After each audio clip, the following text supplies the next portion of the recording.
त्यांच्या शिकवणीनुसार जीवन जगण्याचा प्रयत्न करतो. आमच्या कळत नकळत आमच्या सगळ्यांच्या रक्तामध्ये तुकाराम महाराज, ज्ञानेश्वर महाराज भिनलेले आहेत.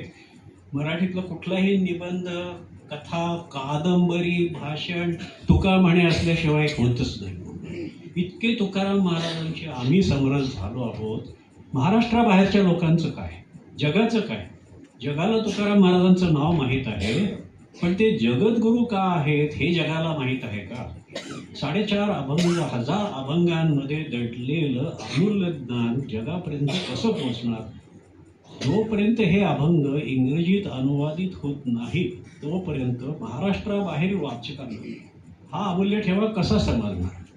हा प्रश्न माझ्या मनात अनेक वर्ष घोळत राहिला. त्यानंतर माझी महत्वाकांक्षा फार थोडी होती. 2016 साली जेव्हा तुकाराम महाराजांची दिंडी देहूवरनं हल्ली 27 जून 2016, तेव्हा मला प्रेरणा झाली की आपण आता फेसबुक, यूट्यूब वापरू शकतो. आपली जी इच्छा आहे जगाला तुकाराम महाराजांचं काय आहे ते शिकवण कळावी. एक अभंगाची एक व्हिडिओ करायची, यूट्यूबवर लावायची, पुस्तक छापायची गरज नाही, सहज होईल का.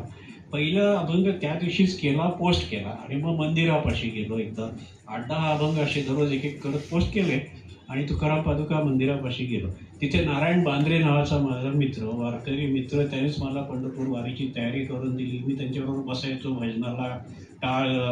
अक्षरशः टाळ कुटत 1.5 तास टाळ कुटून भजन करून घरी गेलं की माझ्या लक्षात यायचं आहे की तो टाळेचा जो ध्वनी आहे ना, त्याने तुमचा मेंदू पूर्णपणे रिचार्ज होतो.